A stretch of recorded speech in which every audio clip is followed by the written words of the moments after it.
तो आपको बता दें कि इस वक्त हमारे साथ आ गए हैं उत्तर प्रदेश के कैबिनेट मंत्री सिद्धार्थनाथ सिंह। सिद्धार्थनाथ सिंह जी, स्वागत है आपका आज तक पर।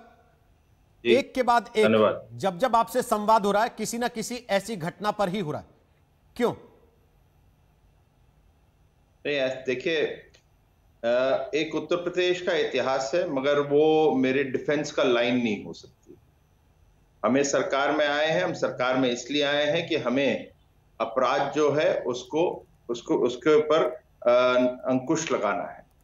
और ये सही बात है कि उत्तर प्रदेश में जब से योगी जी की सरकार आई है और इस सरकार ने अंकुश लगाया है, और उसके प्रमाण हम अपनी सरकार का स्वयं दें तो अच्छा नहीं होएगा। उसके लिए एक एनसीआरबी की रिपोर्ट आती है, उसके माध्यम से हमें ये प्रमाण भी मिलते हैं। मगर जिस प्रकार की कोई घटना होती है जो आप जिसका उल्लेख कर रहे हैं, या उसके बारे में जो कि मैं कहूं कि एक अपराध है, उसके बारे में आपने उल्लेख करा, वो होना नहीं चाहिए। मगर उस पे किस प्रकार से हम उसका आकलन करें, मैं उसका थोड़ा सा आकलन करने का प्रयास करूंगा, कहीं आप मुझे इजाजत दें। पहले तो बात यह है कि उत्तर प्रदेश के अंदर जिस प्रकार के इस प्रकार के जो अपराध होते रहे हैं, उसके ऊपर कार्रवाई क्या होती थी। ये योगी जी की सरकार है, जब से इस प्रकार के होते तो कार्रवाई होती है। विषय जरूर आप कह सकते हैं कि ये पहले क्यों नहीं हुई, मगर कार्रवाई इस पे करते हैं। आज भी हम लोगों ने तुरंत कार्रवाई करी। जिस प्रकार से एसपी और वहां के एसओ इन लोग को हटाया गया, सस्पेंड किया गया है, वहां पे इंक्वायरी इनिशिएट की गई है। ये कार्रवाई का एक प्रोसेस है। तो ये जो चीज है, जो नीति है, वो तो निर्धारित है कि क्राइम को रोकना है, मगर नियत जो है ये पिछले 3.5 साल की है, जिसके कारण जो एनसीआरबी की रिपोर्ट आई है उसके आधार पर उत्तर प्रदेश का जो क्राइम है, जो अपराध है, जो महिलाओं के साथ है या बच्चों के साथ है, उसमें बहुत बड़ी गिरावट आई है। मगर सुधार की अभी भी बहुत गुंजाइश है। सिद्धार्थनाथ जी, आप खुद इस बात को बखूबी समझ रहे हैं। आपके लहजे से यह पता लग रहा है कि आप इस समय डिफेंसिव हैं, जबकि आप बीजेपी के तेज तर्रार प्रवक्ताओं में गिने जाते हैं। और जब सरकार बनी उत्तर प्रदेश में योगी आदित्यनाथ की, तो इसीलिए आपको और श्रीकांत शर्मा को पहली खेप में बनाया गया कि ये सरकार के पक्ष रखने वाले 2 लोग होंगे, इनके अलावा आधिकारिक कोई नहीं होगा। और आप खुद जिस तरीके से आज बात रख रहे हैं, आप समझ रहे हैं इस बात को कि आप बैकफुट पर हैं इस मामले में। मैं एनसीआरबी से एनसीआरबी का आंकड़ा सामने टीवी स्क्रीन पर है, जो बातें आपने कही वो हम दिखा रहे हैं। लेकिन मैं इस समय मौजूदा घटना जिसके संदर्भ में हम बात कर रहे हैं, मैं कह रहा हूं उस पर आना चाहता हूं एक बार। अर्दना जी, उसी पे मैं कह रहा हूं कि क्या पहले जब सरकारें होती थी, इस प्रकार की जब घटना होती थी, क्या वो इसके ऊपर सर गोली मारने वाला फरार है, आप कह रहे हैं हम एसपीडीएम को निलंबित कर रहे हैं। नहीं है, वो बचेगा नहीं। हमने कभी अपने कहीं हमसे भी जुड़ा हुआ कोई व्यक्ति है उसको बख्शा नहीं है। कानून का काम होएगा, कानून वही करेगा। हमने अपने विधायक तक के को नहीं छोड़ा है, मगर क्योंकि कानून को करना है, कानून के नजर में वो अपराधी है तो बचेगा नहीं, और उसके ऊपर कार्रवाई होगी। और कार्रवाई के आदेश दिए गए हैं, कोई उसको छुपाया नहीं जा रहा है। सिद्धार्थ जी, आप फिर विधायक का हवाला लाएंगे, मुझे फिर बताना पड़ेगा कि कम से कम 15 दिन मुझे डिबेट करनी पड़ी, तब जाके विधायक को आप लोगों ने यह स्वीकार किया कि भाई इसके ऊपर कार्रवाई हम करते हैं, वरना वो कैमरों के सामने हंसते हुए चले जाते थे। मैं उस पर भी नहीं जाना चाहता सर, मैं उस पर जाना ही नहीं। आप अपनी बात ना देखिए, फिर गलत हो जाए। आप जो कह रहे हैं उस विधायक के ऊपर हमने तुरंत 24 घंटे के अंदर एसआईटी बनाई थी। एसआईटी ने पूरी रिपोर्ट ले ली थी, क्योंकि फिर मांग हो रही थी कि सीबीआई की, हमने सीबीआई को दिया ना। तो एसआईटी देखिए, सीबीआई ने उसको 12 घंटे भी नहीं हुए थे अरेस्ट किया। क्या सीबीआई ने इंक्वायरी करी थी? वो हमारी एसआईटी थी, जिसकी रिपोर्ट के आधार पर उन्होंने रात को उसको गिरफ्तार किया था। सवाल ये है, तो ये जो आप कह रहे हैं कि हमने कार्रवाई नहीं करी, ये मैं इस पे मानूंगा नहीं। आप डिबेट जितनी भी कर लें। अभी सवाल यह है कि जिसके ऊपर कार्रवाई होनी चाहिए वो फरार है, और अफसरों के ऊपर कार्रवाई बता के सरकार अपनी पीठ थपथपाना चाह रही है। आप निश्चित रहिए, उस पर कार्रवाई होगी। सर, जो आदमी पकड़ा गया उसके बाद फरार हो गया, उसका तो कोई जवाब देगा ना कि ये पकड़ में आ गया था, फिर फरार कैसे होगा? जवाब दे रहे हैं ना, उसका जवाब एसपी है, एसओ है, थाना इंचार्ज है, उनको देना पड़ रहा है। और जितने पुलिसकर्मी है उनको ही देना पड़ रहा है, उसीलिए उनको सस्पेंड किया गया। तो कार्रवाई की गई है कि उन लोगों के सामने ऐसा हुआ और आपने अलाउ कैसे करा। और अब जो फरार है तो उसको पकड़ा भी जाएगा।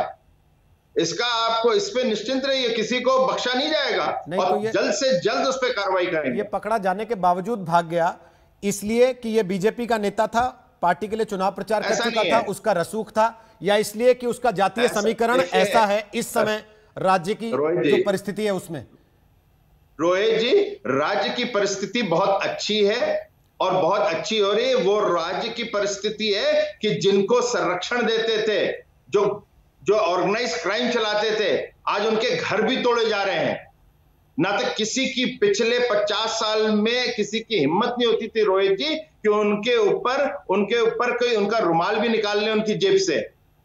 आज उनके घर के दर तोड़े जा रहे हैं। ये योगी सरकार का कानून है सर। तो इसलिए वो मत कहिए। आप चाहते हैं तुरंत हो, वो होना चाहिए था। हमारे जो पुलिसकर्मी थे उनको तुरंत उसी समय गिरफ्तार करना चाहिए था, मगर उन्होंने नहीं किया, इसीलिए वो सस्पेंड हुए हैं। और अब जो कार्रवाई करनी है पूरी की जाएगी। सर, इतने समय होने के बाद भी, 3 साल में भी, क्या पुलिस को अभी तक ये समझ नहीं आया कि हमारे मुख्यमंत्री की नीयत क्या है? उनको सब समझ है नीयत क्या है और सरकार की सोच में अंतर है। आप मेरा मुंह खुलवा रहे हैं रोहित जी, आप मेरा मुंह खुलवा रहे हैं, जो कि मैं हमेशा आपको न्योता ही इसलिए दिया है कि आप मुंह खोलें सर। हमने न्योता इसलिए दिया आपको कि आप आए और बोले। आप माहिर पत्रकार हैं, आप उगलवा देते हैं, मगर मैं भी थोड़ा मजा हुआ प्रवक्ता रहा हूं, इसलिए मैं संयम में ही रह के इतना ही कहूंगा कि परिस्थितियां बदली हैं रोहित जी। जो पिछली जो भर्तियां हुई हैं, अब वो किस आधार पे भर्तियां हुई हैं रोहित जी, वो गंदगी निकालने में समय लगता है, मगर हमारी जो नीयत है और हमारी नीति है और जिस प्रकार से हम लोग काम कर रहे हैं उसको भी साफ कर रहे हैं। ये कठिनाई हम लोग फेस कर रहे हैं, मगर सरकार जो है वो साफ नीयत से, पारदर्शिता से काम कर रही है। ये किसी को कानून अपने हाथ में लेने का अधिकार नहीं है। तो आप ये कह रहे हैं कि सरकार फेल नहीं है, पुलिस सिस्टम फेल है? इसको सरकार का फेलियर ना कहा जाए। जो लोग आरोप लगा रहे हैं कांग्रेस के कि जंगल राज है, वो ना कहें ऐसा, क्योंकि ये फेलियर पुलिस का है, सरकार का नहीं। अपने बाजू तो झांकने को नहीं तैयार है रोहित जी। उनको जरा पूछ लीजिए कि आपके जो बगल का राज्य है दिल्ली से जो जुड़ा हुआ है, आप तो यूपी चल के आना चाहते हैं, मगर वहां भी झांक लीजिए, राजस्थान जाके। क्या राजस्थान की इनको स्थिति नहीं पता है? राजस्थान के अंदर कहीं अनुसूचित जाति जनजाति की बात करें, आज जो पूरा का पूरा एनसीआरबी का क्राइम रिपोर्ट है उसमें सबसे अधिक नंबर 1 पे वही खड़ा हो जाता है। वो कहीं बात करें महाराष्ट्र की बच्चों पे, कहीं अपराध की बात करें तो आज 50% पे आपका महाराष्ट्र खड़ा है। तो इस प्रकार से वो अपने राज्यों में थोड़ा सा तो झांक लें, और उंगली हम पे क्या उठा रहे हैं? तो ये सब जो चीजें उनके, तो लोग उनकी महिला जो प्रत्याशी बनना चाहती है उसको ही पीट देते हैं। तो किस अधिकार और किस मुंह से कांग्रेस हम पे उंगली उठाने का प्रयास करते हैं? सर, राजस्थान फर्स्ट है और यूपी सेकंड है, ये गर्व की बात है क्या? ना जी, ना ना ना ना ना ना, फिर गलत आपने कहा, फिर आपने गलत कहा। आपने कहा है तो मैं आपको आंकड़े ही आपके सामने स्क्रीन पे चल रहे हैं सर, अगर आप टीवी देख रहे हो आपको मैं एनसीआरबी का ही डेटा है, हमारा नहीं है। देखिए वो परसेंटेज निकलता है। देखिए अब आप माहिर हो, मगर आप परसेंटेज निकालोगे, क्योंकि पॉपुलेशन बेस्ड एनसीआरबी होता है, खाली नंबर्स पे नहीं हो सकता है। हमारा 24 करोड़ का राज्य है, तो परसेंटेज पे ही हम बात करेंगे, और एनसीआरबी भी परसेंटेज पे ही बात करता है। हमारा तो 28.8 है और 37.7 राजस्थान है। अब और दूसरे भी जो राज्य है, चाहे वो बिहार है, पश्चिम बंगाल, वो और आगे हैं सर। तो उस प्रकार मैं केवल इतना जानता हूं कि जब आप चुनाव मैदान में उतरे थे तो आपने नारा दिया था, बहुत हुआ महिलाओं पे अत्याचार, अब की बार बीजेपी सरकार। और आज प्रियंका गांधी वाड्रा ने ट्वीट किया है कि पिछले 1 हफ्ते में महिलाओं के खिलाफ अपराध की 13 डरावनी घटनाएं घटी। सीएम साहब को इस पर स्पेशल सेशन करने का समय नहीं है, हाँ फोटो सेशन चालू है। ये प्रियंका गांधी वाड्रा ने लिखा। तो प्रियंका वाड्रा को तो इतनी फुर्सत नहीं है कि वो अपने राज्यों में थोड़ा सा भी ध्यान दे दें। उनको इतनी फुर्सत नहीं है कि उनका मुख्यमंत्री कह रहा है कि एक महिला के साथ जो अपराध हुआ 3 दिन तक की होता रहा, उसको वो ट्वीट करके और पत्रकार वार्ता में उनका मुख्यमंत्री कहते हैं कि ये तो कुछ नहीं है, ये अपने मर्जी से घूम रही थी। अरे आपकी महिला जो टिकट मांग रही है उसको पीटा जा रहा है, आप उस पर कुछ नहीं बोलती। प्रियंका वाड्रा जी, आप अपने घर को तो झांको पहले, फिर दूसरे के ऊपर उंगली उठाओ या पत्थर फेंको। आप वो तो करते नहीं हो, आप सब सही सही सही, दूसरा सब गलत गलत। ये कौन सी नीति अपनाई हुई है उन्होंने? तो खुद झांकना चाहिए और फिर जवाब देना चाहिए हम लोग को। और चाहती हैं डिबेट करना, किसी दिन भी आ जाए, सामने आ जाए, मैं खुद डिबेट करूंगा और 13 की 13 घटनाएं जो हैं उस पे मैं खुलासा करूंगा कि आपकी क्या नीयत थी और हमारी क्या नीयत थी। हाथरस से ही शुरू करेंगे। जो आप एक कर्मकांड बनाना चाहते थे, वहां पे आप खून की नदियां बहाने का प्रयास कर रहे थे, वो हम लोग ने होने नहीं दिया। ये हमारी काबिलियत है। अखिलेश यादव ने कहा, आप देखते हैं सरकार ये गाड़ी पलटाती है कि नहीं आरोपी की। उनकी तो गाड़ी पलट चुकी है रोहित जी, अब वो गाड़ी उनकी सीधी होने वाली नहीं, तो उनको अब चिंता नहीं करनी चाहिए। हमारी गाड़ी ठीक है, 4 पहिए अच्छे लगे हुए हैं, उसके अंदर ऑयलिंग भी है और उसके अंदर जो ड्राइवर बैठा है ना, वो ड्राइवर जो बैठा है व्हील के ऊपर बड़ा मजबूत है। लेकिन अखिलेश जी का किसी के निशाना, उस पे कहने से कुछ नहीं फर्क होएगा। आप समझ रहे हैं कि वो फिर से उस जातीय समीकरण की तरफ सवाल उठाता है जिसको लेकर लगातार वो और कांग्रेस आपके ऊपर आरोप लगा रहे हैं उत्तर प्रदेश में। ऐसा है, आप देखिए, मैं फिर कहता हूं, उनका पूरा प्रयास है, एक का प्रयास है दलित वोट के ऊपर। वो इसलिए हाथरस उसका एक बड़ा जीता जागता एग्जाम्पल बन रहा है सुप्रीम कोर्ट में। इसलिए मैं कुछ कहूंगा नहीं, क्योंकि वो सब जुडिश हो जाएगा। जहां दूसरा इनका है, ये पूरा का पूरा इन लोग प्रयास कर रहे हैं कि 2 वोट बैंक के ऊपर खेलें, मगर दूसरा वोट बैंक इनको मिल नहीं रहा है, तो बहुत परेशान है। और वो एक वोट बैंक पे खेल रहे हैं और एंटी सीए में हम लोग ने देख लिया, ये सब चीजें सामने आ चुकी हैं। लेकिन सिद्धार्थ जी, उनको मौका कौन दे रहा है? रिपोर्ट भी सबमिट करी है, उनको मौका कौन दे रहा है? हाथरस की है। घटना में सरकार अभी उबर नहीं पाई है इस बात से कि पुलिस ने आधी रात में शव को जला दिया। बाराबंकी में फिर एक घटना हो गई और फिर उसके बाद वही शिकायतें और वही आरोप कि पुलिस ने जला दिया।